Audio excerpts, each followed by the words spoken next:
Magtiwala sa Diyos na malaki ang tiwala sa iyo. Ako po si Father Fiel Pareha at ito po ang ating segment, ang Daily Devotion, na kung saan tayo po ay magdarasal, magbabasa at magninilay kasama ng salita ng Diyos sa buong taon. Manalangin tayo. Sa ngalan ng Ama, ng Anak at ng Espiritu Santo. Amen. Halina, Banal na Espiritu, liwanagan mo ang aming puso at isip, nang maunawaan at maisabuhay namin ang iyong salita. Amen. Our Bible passage for today is from the Gospel of St. Luke chapter 12, verses 41 to 48, and I read it for you. Peter said, "Lord, are you telling this parable for us or for everyone?" And the Lord said, "Who then is the faithful and prudent manager whom his master will put in charge of his slaves to give them their allowance of food at the proper time?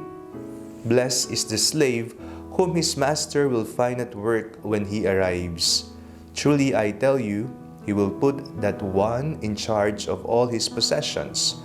But if that slave says to himself, 'My master is delayed in coming,' and if he begins to beat the other slaves, men and women, and to eat and drink and get drunk, the master of the slave will come on a day when he does not expect him, and at an hour that he does not know, and will cut him in pieces, and put him with the unfaithful. The slave who knew what his master wanted, but did not prepare himself or do what was wanted, will receive a severe beating. But one who did not know, did what deserved a beating, will receive a light beating. From everyone to whom much has been given, much will be required, and from one to whom much has been entrusted, even more will be demanded." Gusto po natin sa isang tao ang mapagkakatiwalaan siya. Gusto niyo po ba na kayo ay hindi pagkatiwalaan ng iba?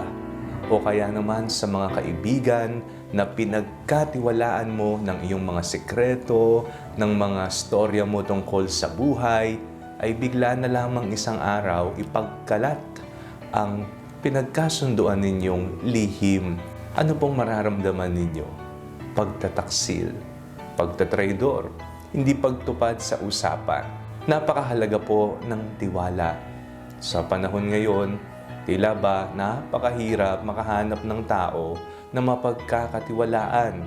Nauuso po ngayon ang mga scammers, minsan pa nga sa isang balita, magkaibigan, pero dahil sa inggit, ipinapaslang at pinabaril. Nakapanlulumong pagmasdan, nasisira ang lahat dahil lamang sa hindi pagtupad sa pinag-usapan. Alam niyo po ba na napakalaki ng tiwala ng Panginoon sa atin? Opo, tayo po ay pinagkatiwalaan niya ng iba't ibang bagay. Pinagkatiwalaan niya tayo upang mamahala sa kanyang nilikha. Yan po'y mababasa natin sa Book of Genesis kung papaanong ang tao ay binigyan ng otoridad upang pamahalaan ang nilalang ng Panginoon. Pinagkatiwalaan din tayo ng mga talento. Napakaraming biyaya ang ibinuhos sa atin ng Panginoon. Kung titingnan po natin, napakalaki ng tiwalang ibinigay sa atin ng Diyos. Ngunit madalas po sa atin, tayo yung nagkukulang ng tiwala sa Diyos na napakalaki ng tiwala sa atin.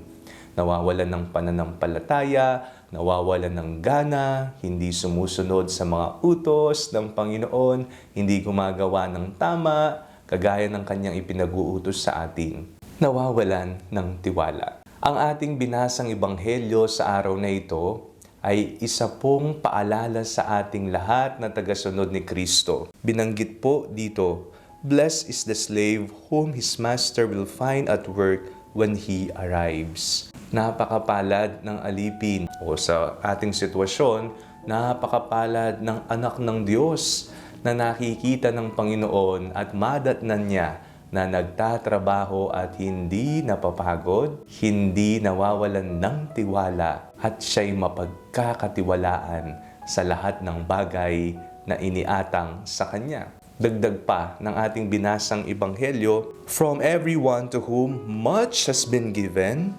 much will be required." Kung ikaw po'y napagkalooban ng napakaraming biyaya, napakagandang mga talento, pinagkatiwalaan ng Diyos, malaki din ang ine-expect. Sapagkat sa bawat biyaya, sa bawat pagtitiwala, ito po'y may kalakip na responsibilidad. Maging responsableng Kristiyano po tayo. Saan man tayo naroroon, anuman ang ating ginagawa. Lagi po nating tatandaan, napakalaki ng tiwala ng Panginoon sa atin. Manalangin tayo.